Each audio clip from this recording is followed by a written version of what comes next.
पता नहीं ये मयंक भी ना सुबह सुबह न जाने कहाँ हर रोज फोन में लग जाते। ये नहीं कि टाइम से पहले ब्रेकफास्ट कर ले फिर किसी काम में लगे। मयंक, मयंक कहाँ हो आप? खाना ठंडा हो रहा है। आया आया रश्मि, बस मेरा कॉल पर था। मयंक खुशी से झूमता हुआ अंदर आता है। अरे भाई नाराज ना हो, और फिर आज के दिन तो कतई भी नहीं। अब आज के दिन में ऐसा क्या खास है जो आज नाराज ना हूं मैं? अरे मेरा प्रमोशन हो गया है और मुझे टीम लीडर से सीधा सीनियर मैनेजर बना दिया गया है। अब मुझे 40 बंदों की टीम अकेले ही हैंडल करनी होगी। वाह, ये तो वाकई में बड़ी खुशी की बात है मयंक। इतना कहकर रश्मि मयंक के गले लग जाती है। बस एक प्रॉब्लम है रश्मि। ये सुनकर रश्मि का चेहरा एकदम से मुरझा जाता है। अब क्या हुआ मयंक? बताओ ना, मुझे बड़ी टेंशन हो रही है। अरे तुम भी ना रश्मि बड़ी जल्दी घबरा जाती हो। तो फिर जल्दी बताओ मयंक। अब मुझे एज अ सीनियर फॉरेन जाना होगा। फॉरेन मतलब कहाँ, किस कंट्री में? मतलब यूएसए रश्मि। वाह, सच अ ग्रेट थिंग यार। लेकिन तुम इतने सैड क्यों हो? मैं तो बड़ी खुश हूँ। तुमने तो मुझे डरा ही दिया। अच्छा तुम खुश हो, मुझे डर था कहीं बाहर जाने के नाम से तुम परेशान ना हो जाओ। खैर मुझे मेरी पोजीशन 6 महीने बाद मिलेगी, तब तक के लिए वर्क फ्रॉम होम दिया गया है। अच्छा जी, मतलब अब तुम मेरा दिमाग खाने के लिए पूरा दिन घर पर रहोगे। तुम भी ना रश्मि। अच्छा सुनो, वैसे मैंने सोचा है कि जब तक वर्क फ्रॉम होम है तब तक हम गांव चलते ना, बड़ा ही अच्छा लगेगा। वैसे भी अब हम कम ही जा पाते हैं क्योंकि कभी अंश के स्कूल, कभी कुछ कभी कुछ। इसलिए बोलो तो अभी चलते हैं। अंश के स्कूल भी अगले हफ्ते तक बंद हो जाएंगे। ठीक है चलो चलते हैं, लेकिन न तो गांव में ठीक से लाइट आती है, ना ही मुझे वहां अच्छा लगता है, इसलिए बस थोड़े ही दिन हम वहां रहेंगे। मयंक जानता था रश्मि से गांव में रहने की जिद करना बड़ी ही बेमानी सी बात है, इसलिए वो बिना जिद किए हाँ कर देता है और रश्मि की कुछ दिन रहने की सहमति पर ही खुश होकर चला जाता है। इधर रश्मि अपनी माँ को फोन घुमाती है।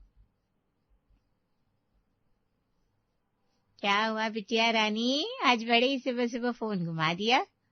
अरे मम्मी, वो मयंक ना जरा काम से बाहर गए थे, तो मैंने सोचा आपसे बात कर लूं। उनके सामने कोई भी बात करो ना तो फिर बड़ा ही सवाल जवाब करते हैं। लेकिन हुआ क्या बेटा, बड़ी टेंशन में लग रही है मेरी रश्मि। अब क्या बताओ मम्मी, इनका कुछ समझ में नहीं आता। अब इनको प्रमोशन मिला है और हमें यूएस में रहने का मौका मिलेगा।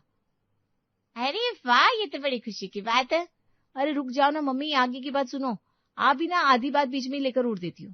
अरे हाँ हाँ बता। अरे मम्मी, वो मयंक कह रहे कि अगले 6 महीने के लिए उनको वर्क फ्रॉम होम मिला है, तब तक के लिए गांव जाने के लिए कह रहे हैं। हाय हाय मेरी फूल जैसी बेटी, मैं तो कहीं नहीं जाने दूंगी तुझे गांव वाँव। मैंने तो शादी इसी शर्त पर की थी कि मेरी बेटी गांव कभी नहीं जाएगी। तू साफ साफ बोल दे मैं नहीं जाऊंगी। अरे मम्मी, अब अच्छा नहीं लगता ना, मयंक हमारी खुशियों के लिए इतना करते हैं। मैंने कह दिया है बस कुछ दिनों के लिए गांव जाएंगे, उसके बाद मैं अपनी मम्मी के पास जाऊंगी। अब क्या ही बोलूं जब तूने कह दिया है बेटा। चल जल्दी से हो आओ कुछ दिनों के लिए, फिर मैं तुझे अपने पास बुला लूंगी। हाँ मम्मी, बस ज्यादा से ज्यादा मैं 15 दिन रहूंगी, फिर कुछ न कुछ बहाना बनाकर मैं निकल जाऊंगी आपके पास। अच्छा मम्मी, मुझे लगता है मयंक आ गया है, मैं फोन रखती हूँ। दरअसल रश्मि एक शहर में पली बड़ी लड़की थी जिसने कभी भी ठीक से गांव नहीं देखा था और न ही उसे गांव जाने में कोई इंटरेस्ट था। शादी के बाद मयंक ने कई बार रश्मि से उसके गांव जाने के लिए कहा भी, तो उसने कभी कुछ बहाना बनाकर बात को टाल दिया। लेकिन अब जब बात ऐसी है कि वो लोग कई सालों के लिए यूएसए शिफ्ट हो जाएंगे, तो फिर रश्मि ने मयंक की बात को नहीं टाला और जाने के लिए राजी हो गई। अब धीरे धीरे करते करते गांव जाने के दिन वापस आने लगते हैं। क्या कर रही हो रश्मि? आ रही है ग्लूकोज, पैरासिटामोल, सर दर्द की दवाई, इन्हीं सबको लेकर एक फर्स्ट एड बॉक्स बना रही हूँ। क्यों भला? अरे अब हमें तुम्हारे गांव जो जाना है, पता नहीं वहां कुछ मिलेगा कि नहीं। भगवान बचाए मुझे इस गांव से, मुझे ना बड़ा ही डर लगता है। अरे काम डाउन रश्मि, काम डाउन। हमारे गांव में वैसा गांव जैसा नहीं है जैसा तुमने आज से 25 साल पुरानी फिल्मों में देखा होगा। अरे अब ये सब चीजें गांव में बड़ी आसानी से मिल जाती है। पक्का ना मिल जाएगी? अरे हाँ बाबा, मैं हूं ना तुम्हारे साथ, तुम बिल्कुल भी फिक्र मत करो। फिर कुछ ही दिनों में रश्मि और मयंक अपने बेटे अंश को लेकर गांव के लिए निकल जाते हैं। घर पहुंचते ही विमला जी अपनी बहू का स्वागत आरती उतार कर करती है। अरे मम्मी जी, इसकी क्या ही जरूरत थी? आप भी ना, अभी कौन सा मेरी नई नई शादी हुई है, मुझे तो बड़ी शर्म आ रही है। नई शादी नहीं हुई तो क्या हुआ, मेरी बहू मेरे पुरखों के घर में तो पहली बार आई ना। आखिर तुम हमारे घर की लक्ष्मी हो रश्मि। आगे तुम्हें ही इस घर को संभालना है। ये इतना बड़ा घर जो तुम्हारे दादाजी ने बनवाया, ये सब विरासत तुम्ही लोगों की जिम्मेदारी है। ये सुनकर रश्मि मन ही मन हंसने लगती है। हे भगवान, ये मेरी भोली सासू माँ न जाने क्या क्या सपने सजाए बैठी है। मैं तो यहाँ बस 15 दिन में भागने वाली हूँ, यही संभाले अपनी ये विरासत। मुझे कोई इंटरेस्ट नहीं है इस हवेली में। मम्मी पापा कहाँ गए, कहीं दिखाई नहीं दे रहे। अरे वो तुम्हारे पापा ना तुम लोगों के लिए ताजे ताजे फल और सब्जियां लाने गए हैं। तभी पीछे से राकेश जी की आवाज सुनाई देती है और मयंक जाकर सबसे पहले अपने पापा के गले लगता है और पैर छूता है। अंश बेटा आओ, अपने दादू के पैर छुओ। राकेश जी अंश को अपने पास आते देख उसे गोद में उठा लेते हैं और उसे अपने कलेजे से भी चिपका लेते हैं, जिसे देखकर विमला जी बड़ी ही जोर से मुस्कुरा रही थी, जैसे कि उनके कलेजे को भी उतनी ही ठंडक मिल रही हो जितने की उनके पति राकेश जी महसूस कर। अच्छा बेटा बता क्या क्या खाएगा। दादू मैं तो चॉकलेट और आइसक्रीम खाऊंगा। अरे बेटा चॉकलेट आइसक्रीम आजकल बड़ी ही खराब आने लगी है। मैं आपके लिए गांव के ताजा फल और सब्जियां लाया हूँ। इसे अपनी दादी जी से जो बनवा कर खाना और मन भर के खा, कोई कमी नहीं है। यहाँ रोज ताजे ताजे फल आते हैं। विमला ये सब्जियों का थैला ले लो, इसमें आज मैं तरबूज, खरबूज, खीरे, ककड़ी और डाली से तोड़े हुए मीठे मीठे आम भी लाया हूँ। विमला जी राकेश जी के हाथ से थैला लेकर अंदर जाती है और उनके पीछे पीछे रश्मि भी रसोई में आ जाती है। अपनी सासू माँ की गांव की छोटी सी रसोई को इतने सुव्यवस्थित तरीके से लगा हुआ देखकर उसका मन खुश हो जाता है और वो मन ही मन सोचने लगती है। मैं तो सोच रही थी पता नहीं मम्मी जी की रसोई कैसी होगी, लेकिन इन्होंने तो यहाँ बिना मॉड्यूलर किचन के ही किचन को एकदम ऐसे सजा के रखा है कि इसके आगे तो हमारी मॉड्यूलर किचन भी फेल है। क्या सोच रही है बेटा, ये अपने ही खेत के टूटे हुए आम है। ये सुनकर रश्मि खुश हो जाती है। क्या मम्मी जी ये हमारे खेत के आम है? हाँ बेटा, जब मयंक छोटा था तब इसके दादाजी ने मयंक के हर जन्मदिन पर आम के कई कई पेड़ लगाए, जो कि आज इतने मीठे फल देते हैं कि हम पूरे गांव में बांटते हैं। अब हम दो इंसान कितने फल खाएंगे, और हमारे बेटे बहू पोते कोई भी तो है नहीं यहाँ खाने के लिए। हम सब तुम्हें कितना याद करते हैं, अब क्या ही बताए। ये सुनकर आज रश्मि पहली बार थोड़ा सा भावुक हो जाती है, लेकिन अगले ही पल कहती है, मम्मी जी हमारे खेत के यानी ये तो पूरी तरह ऑर्गेनिक होंगे ना? विमला ये सुनकर थोड़ा सा चुप हो जाती है। तभी पीछे से हंसते हुए मयंक की आवाज सुनाई देती है। अरे रश्मि तुम भी ना, अब मम्मी ये ऑर्गेनिक क्या जाने। हाँ बाबा ये बिल्कुल ऑर्गेनिक है। विमला मयंक की ओर देखती है। अरे मम्मी ये पूछ रही है कि बिना किसी पेस्टिसाइड वगैरह के यानी ज्यादा खाद वगैरह तो नहीं डाली गई ना? अरे नहीं नहीं बहू, जरा खाकर तो देख। अब रश्मि जैसे ही आम को अपने मुंह में रखती है उसके चेहरे का रंग बदल जाता है और आंखें चमक उठती है। वाकई में मम्मी जी ये तो बहुत ज्यादा टेस्टी है। सच बताऊं मैंने तो अपनी लाइफ में आज तक इतने टेस्टी आम कभी नहीं खाए। अभी सब बात ही कर रहे थे कि लाइट चली जाती है। ये देखकर रश्मि अचानक से झल्ला उठती है। देखा मैंने कहा था ना, यहाँ ये लाइट जाने का पंगा मुझे बहुत खराब लगता है। मैं बिना लाइट की 1 मिनट भी नहीं रह सकती, ऊपर से यहाँ एसी भी नहीं है। अरे घबराओ मत बहू, मैंने तुम लोगों के यहाँ आने से पहले ही इन्वर्टर लगवा दिया था। अरे विमला जरा अंदर से वो इन्वर्टर का स्विच तो चालू कर दो। ये तुम्हारी मम्मी जी को अभी समझ में नहीं आता तो वो स्विच बंद कर देती है। स्विच चालू करते ही एकदम बढ़िया हवा आने लगती है, जिसे देखकर रश्मि से ज्यादा मयंक को राहत की सांस आती है, क्योंकि उससे रश्मि के गुस्से से बड़ा ही डर जो लगता था। अब जैसे तैसे करके शाम आती है और मयंक रश्मि से छत पर चलने को कहता है। आओ ना रश्मि, छत पर चलते हैं। अरे नहीं मैं नहीं आ रही छत पर, क्या करूंगी छत पर जाकर, आप ही जाओ। और छत पर जाने के लिए तो ऐसे कह रहे हो कि आपकी छत में जैसे ताजमहल का व्यू दिख रहा हो। ठीक है बाबा तुम मत आओ, अंश हम दोनों चलते हैं।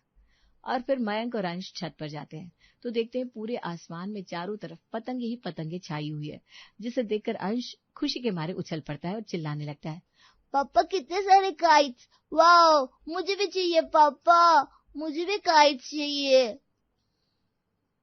अपने बेटे की खुशी से चहचहाती आवाज सुनकर रश्मि छत पर आती है तो देखती है कि उसके बेटे को आज तक कभी भी इतना खुश नहीं देखा जितना वो आज दिख रहा है। यहाँ इन सड़ी सी पतंगों में तुम्हें क्या अच्छा लग रहा है? चलो आओ नीचे, कपड़े गंदे कर लोगे। नहीं मम्मा मुझे नीचे नहीं जाना प्लीज, मुझे काइट्स को देखना है। लेकिन रश्मि वहां से अंश को नीचे ले आती है, क्योंकि उसे लग रहा था कि उसका बेटा कहीं इस गांव के माहौल में ढल ना जाए। ऐसे ही 2-3 दिन और बीतते हैं, लेकिन हर बीतते दिन के साथ रश्मि अपनी माँ को फोन करती और बताती कि गांव में कितनी परेशानियां हैं और यहाँ के लोग एकदम गंवार टाइप के हैं। हे भगवान मम्मी, मुझे तो यहाँ बिल्कुल अच्छा नहीं लग रहा। जाने कब ये 15 दिन हो और मैं यहाँ से जाऊं। हाँ बेटा, मैं भी यही इंतजार कर रही हूँ कि तू बस जल्दी से यहाँ मेरे पास आ जाए। लेकिन फिर एक दिन रश्मि को रात में नींद ना आने के कारण वो छत पर जाकर खड़ी हो जाती है। यहाँ ना ऐसी है ना कुछ, मुझे तो बस जल्दी यहाँ से निकलना है।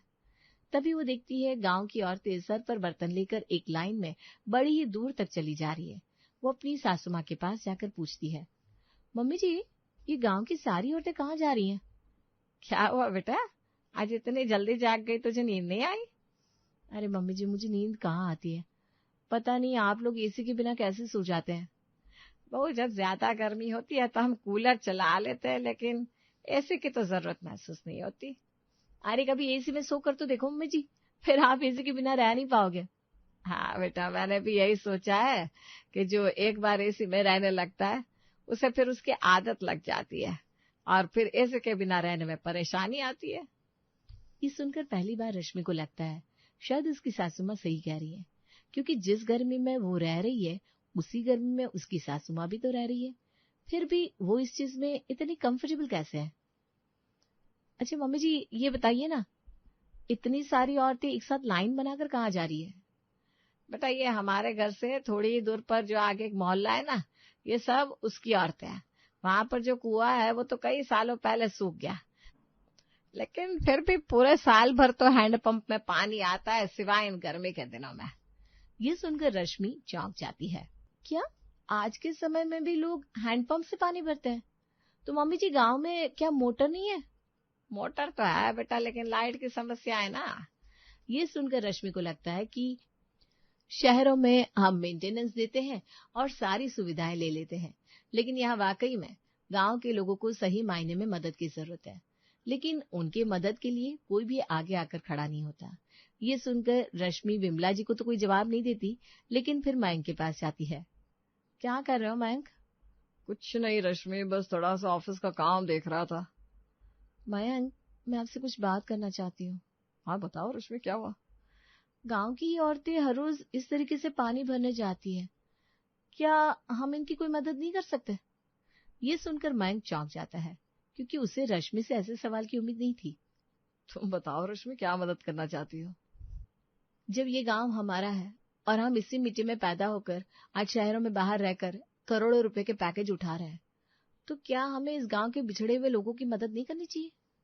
ये सुनकर मयंक खुशी से रश्मि को गले लगा लेता है। वाह रश्मि वाह, आज मुझे तुम्हारी सोच को सुनकर बड़ी ही खुशी हुई। तुम बताओ आखिर क्या करना चाहिए? यहाँ पर गांव में लाइट की बड़ी समस्या है। मैं चाहती हूँ आज हम हमारे गांव में सोलर पैनल लगवा सकते हैं और इसके लिए हमें ज्यादा खर्च करने की भी जरूरत नहीं है। सरकार के द्वारा एक मुहिम चलाई जा रही है जिसमें सरकार अच्छी खासी सब्सिडी भी दे रही है, तो हम इनको उसके बारे में जागरूक करके सोलर पैनल लगवा सकते हैं, जिससे इन्हें 24 घंटे बिजली मिलेगी, जिससे कि अपने घरों में पानी की मोटर भी चला सकेंगे और पानी भी भर सकेंगे। मयंक को रश्मि का सुझाव अच्छा लगता है और वो जल्दी इसके बारे में पूरी जांच पड़ताल करके अपने आसपास रहने वाले घरों में सोलर पैनल लगवा देता है, जिससे गांव के लोग उसकी बड़ी ही प्रशंसा करते हैं और उसे भर भर कर आशीर्वाद देते हैं। अब रश्मि जब भी गांव के लोगों के बीच में जाती तो लोग उसे कुछ इस तरह सम्मान देते जैसे कि वो उसके लिए कोई देवी का रूप हो। उसे गांव के लोगों का ये मान सम्मान देना बड़ा ही अच्छा लगता है। फिर एक दिन रश्मि मयंक के साथ बैठी होती है और मयंक से कहती है, मैं वाकई में कभी गाँव नहीं आई, लेकिन मुझे यहाँ आए सिर्फ 10 दिन हुआ है, लेकिन गांव के लोगों से इस तरह का अपनापन मिलना, जैसे मुझे ये सालों से जानते हो। हमारे अपार्टमेंट में देखा तो बगल वाले फ्लैट में कौन रह रहा है हमें इसके बारे में भी पता नहीं होता है। बस यही तो गांव की खास बात है, जिसके बारे में मैं तुमसे हमेशा कहा करता था, लेकिन आज तुम्हें जब इस बात का खुद से एहसास हुआ है तो मुझे इस बात की बहुत खुशी है। मयंक, मैं इन लोगों की कुछ और तरीके से भी हेल्प करना चाहती हूँ। मान गए रश्मि, तुम वाकई में बड़ी होशियार हो। मैं तुमसे कहता था ना, तुम इतनी हाईली एजुकेटेड हो, फिर अपने एजुकेशन का सही उपयोग क्यों नहीं करती? लेकिन आज मैं तुम्हें अपने से भी ऊपर देखता हूँ। मैंने अपना एजुकेशन का यूज सिर्फ पैसे कमाने में किया, लेकिन तुम वाकई में इसका सही में यूज कर रही हो। अच्छा ये बताओ अब क्या आइडिया है तुम्हारे पास? हमने पानी और लाइट के लिए तो उनकी मदद कर दी, लेकिन अब मैं चाहती हूँ उनकी कुछ फाइनेंशियल मदद भी की जाए। गांव के लोग इतने मेहनती होते हैं, लेकिन उनके पास पैसे कमाने के ज्यादा साधन नहीं होते, जिससे ये बहुत अच्छे से अपना जीवन जी पाते हैं, जितना उन्हें जीना चाहिए। मैं चाहती हूँ हमारे आसपास इतने सारे लोग हैं जिनके पास बहुत बड़े बड़े खेत हैं, तो क्यों ना इनसे ऑर्गेनिक खेती कराई जाए और ये सामान यहाँ से ट्रांसपोर्ट करके शहरों में हमारे आसपास रहने वाले लोगों तक पहुंचाया जाए, जहाँ लोग ऑर्गेनिक प्रोडक्ट्स के लिए 4 गुनी कीमत देने को भी तैयार है, जिससे उनके हाथ में 4 पैसे भी आएंगे और इन लोगों का कॉन्फिडेंस भी बढ़ेगा। मयंक सर झुकाकर हंसते हुए रश्मि को नमस्कार करता है। अरे मजाक की बात नहीं है मयंक, वाकई में यहाँ देखो ना कितनी ताजी हवा है। जिस दिन मम्मी जी ने मुझसे कहा कि वो एसी का यूज नहीं करती तो उन्हें एसी की कमी महसूस नहीं होती, उसी दिन मैंने भी एसी के बारे में सोचना बंद कर दिया और वाकई में मुझे भी बहुत अच्छी नींद आने लगी। हमने जिन रिसोर्सेस को अननेसेसरी यूज करना शुरू किया है वो हमारे जीवन का जंजाल बन गया है। लेकिन तुम्हें क्या लगता है कि अगर गांव में इस तरह की खेती कराई जाए तो उसका सुझाव कैसा है? वाकई में बहुत अच्छा है रश्मि। अरे मैं तो ये कहता हूँ कि हमारे पिताजी के भी तो इतने बड़े बड़े खेत डले हैं, हम उन पर भी तो खेती कर सकते हैं। पापा यहाँ अकेले अब इतना काम नहीं कर पाते, तो हमारे खेत पूरी तरीके से बंजर हो चुके हैं, वो बताइए पर भी देता है। तुम कहो तो हम उन खेतों पर भी कल से ही काम करवाना शुरू कर दें। हाँ, अब मैं भी एक हेल्दी लाइफ जीना चाहती हूँ और मैं यहाँ गांव में रहकर खेती करके ऑर्गेनिक प्रोडक्ट्स उगाना चाहती हूँ। हमारे गांव की मिट्टी तो कुछ तरह के ड्राई फ्रूट्स जैसे कि चिरौंजी, मखाने इनके लिए भी बहुत अच्छी है और आज ये इतने महंगे दामों पर बिकते हैं, तो हम इन पर भी अपना फोकस करेंगे। अगले दिन सुबह सुबह रश्मि की माँ का फोन आता है। बेटा आज तुझे 15 दिन हो गए, अब तो बस जल्दी से आ जा, या फिर मैं दामाद जी को फोन करूं। मम्मी अब मैं शहर नहीं आ रही, अब मैं यहाँ गांव में रहकर ही खेती करूंगी। ये सुनकर सुमन जी का सिर चकरा जाता है। क्या तू गांव में रहकर खेती करेगी? अरे मेरी बेटी कहीं पागल तो नहीं होगी, कैसी बहकी बातें कर रही है। नहीं मम्मी, मैंने अपना मन बना लिया है। इतना कहकर रश्मि फोन रख देती है। फिर इधर दूसरी तरफ रश्मि गांव की औरतों के साथ मिलकर उन्हें खेती से किस तरीके से ज्यादा पैसा कमाया जाए इसके बारे में बताती है।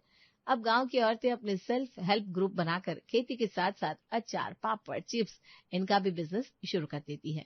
इन हेल्दी और टेस्टी प्रोडक्ट्स को रश्मि शहरों में अच्छे दामों पर बिकवाना शुरू करती है, जिससे आने वाली इनकम को रश्मि गांव में ही औरतों को बांट देती है, जिससे उनके अंदर एक अलग ही उत्साह जाता है और देखते ही देखते शहर की बहू ने गांव में खेती करके अपने झंडे गाड़ दिए।